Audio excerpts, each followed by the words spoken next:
Dear Esther, I have now driven the stretch of the M5 between Exeter and Bristol over 21 times.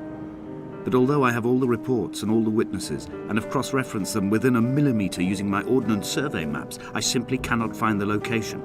You'd think there would be marks to serve as some evidence. It's somewhere between the turn-off for Sandford and the welcome brake services. But although I can always see it in my rear-view mirror, I have as yet been unable to pull ashore.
All night the boy has kept me lucid.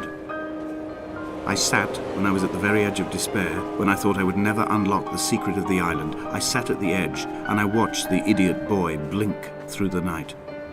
He's mute and he's retarded, and he has no thought in his metal head but to blink each wave and each minute aside until the morning comes and renders him blind as well as deaf-mute.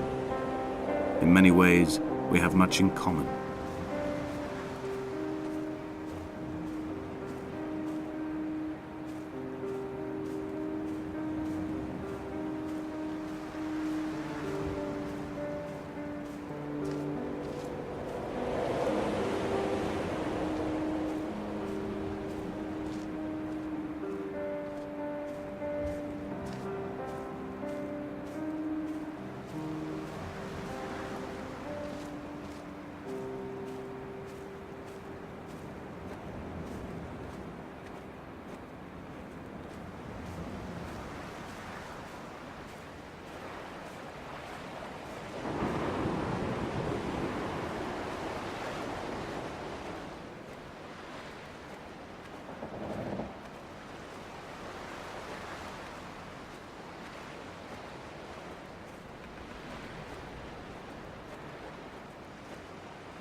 I had kidney stones and you visited me in the hospital.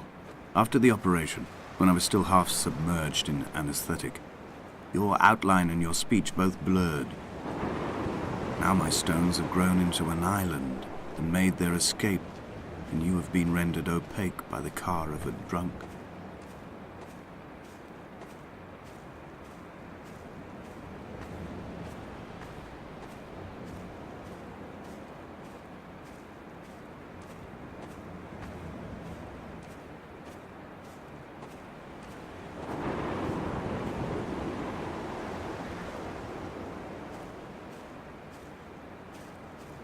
What charnel house lies at the foot of this abyss? How many dead shepherds could fill this hole?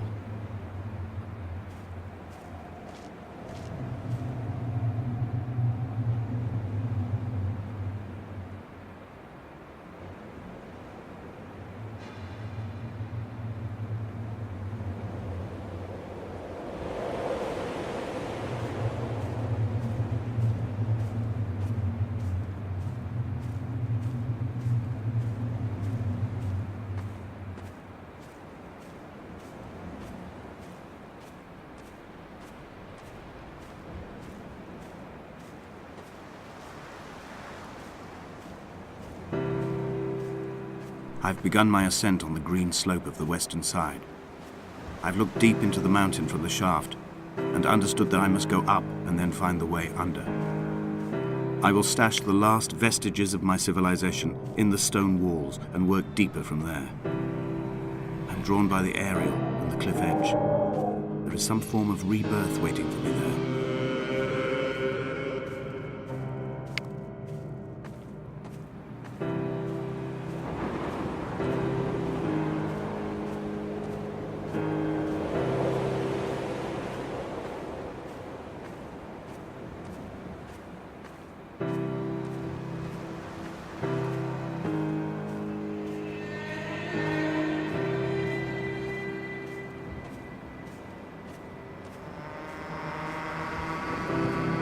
The bothy was constructed originally in the early 1700s.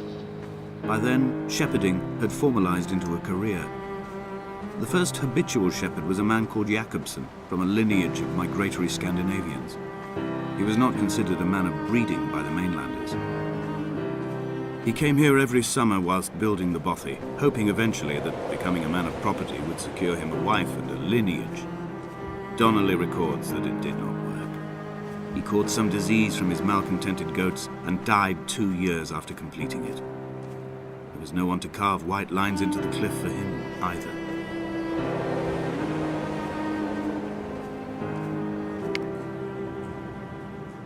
My heart is landfill.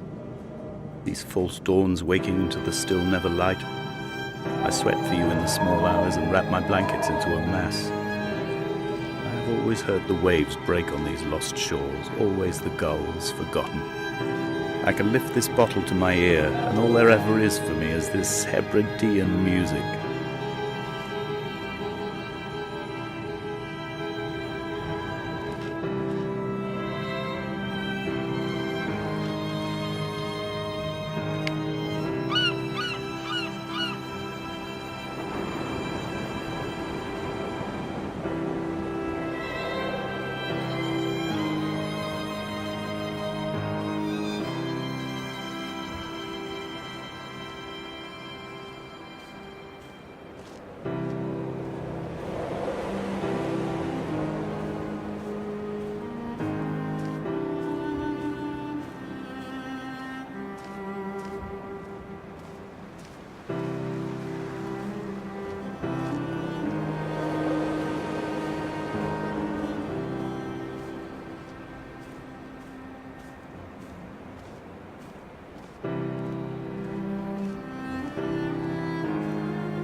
In a footnote, the editor comments that at this point, Donnelly was going insane as syphilis tore through his system like a drunk driver.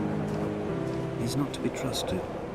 Many of his claims are unsubstantiated, and although he does paint a colourful picture, much of what he says may have been derived directly from his fever.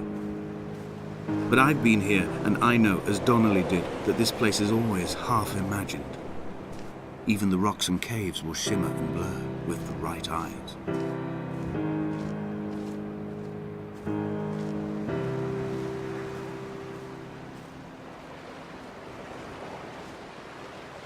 They found Jakobsen in early spring. The thaw had only just come. Even though he'd been dead nearly 7 months, his body had been frozen right down to the nerves and had not even begun to decompose. He'd struggled halfway down the cliff path, perhaps looking for some lost goat, or perhaps in a delirium, and expired, curled into a claw right under the winter moon. Even the animals shunned his corpse. The mainlanders thought to bring it home unlucky. Donnelly claims they dragged it to the caves to thaw out and rot, but he is proving an unreliable witness.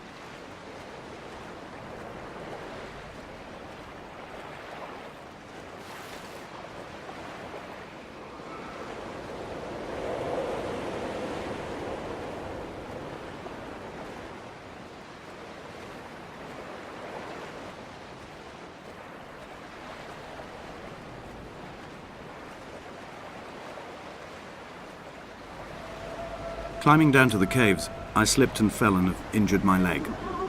I think the femur is broken. It is clearly infected. The skin has turned a bright, tight pink, and the pain is crashing in on waves, winter tides against my shoreline, drowning out the ache of my stones. I struggled back to the bothy to rest, but it has become clear that there is only one way this is likely to end. The medical supplies I looted from the trawler have suddenly found their purpose. They will keep me lucid for my final ascent.